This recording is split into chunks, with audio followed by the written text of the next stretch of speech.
ಮನುಷ್ಯನ ಜೀರ್ಣಕ್ರಿಯೆಯಲ್ಲಿ ಲಾಲಾರಸ ಗ್ರಂಥಿ ಪಿಷ್ಟವನ್ನು ಸಕ್ಕರೆಯನ್ನಾಗಿ ವಿಭಜಿಸುವ ಪ್ರಯೋಗದ ಬಗ್ಗೆ ತಿಳಿಯೋಣ. ಮೊದಲನೆಯದಾಗಿ ಜಗೆಯದ ಇರುವ ಅನ್ನವನ್ನು ಇದಕ್ಕೆ ಹಾಕಿ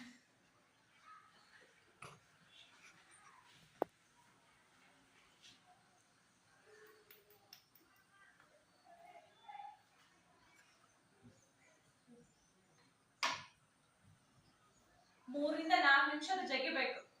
ಸ್ವಲ್ಪ ಸಣ್ಣಗಾಗೋವರೆಗೂ ನೀಟಾಗಿ ಜಗದ ಆದ್ಮೇಲೆ ಹಾಕ್ಬೇಕು. ಹಂಗೆ ಬಯಟ್ ಹಾಕಂಗಿಲ್ಲ.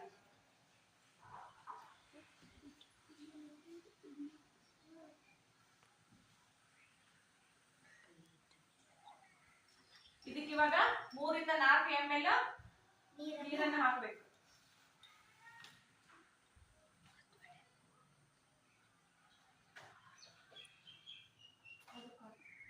ಇದಕ್ಕೂ ಕೂಡ 3ರಿಂದ 4 ml ನೀರನ್ನು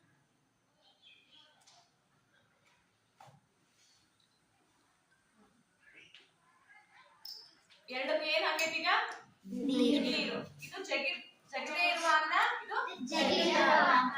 ಇದಕ್ಕೆ ನಾವು 3ರಿಂದ 4 ಹನಿ ಅಯೋಡಿನ್ ದ್ರಾವಣ. ಯಾವ್ದದು? ಅಯೋಡಿನ್.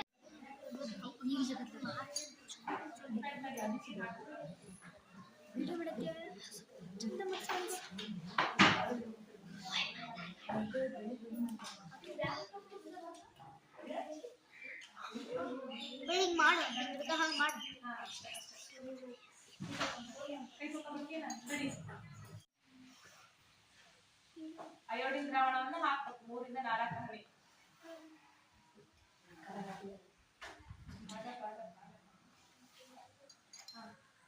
ಇವಾಗ 2 ಟೆಸ್ಟ್ ಟ್ಯೂಬ್ ಅಲ್ಲಿ ಇರ್ತಕ್ಕಂಥ ಬಣ್ಣವನ್ನ ಗಮನಿಸಿ.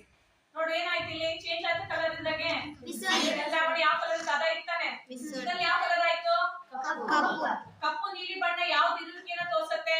ಪಿಷ್ಟದ ಇರುವಿಕೆಯನ್ನ ತೋರಿಸುತ್ತೆ. ಸೊ ಅಂದ್ರೆ ಇಲ್ಲಿ ಲಾಲಾರಸ ಏನನ್ನ ಬಿಡುಗಡೆ ಮಾಡೈತಿ? ಇಲ್ಲಿ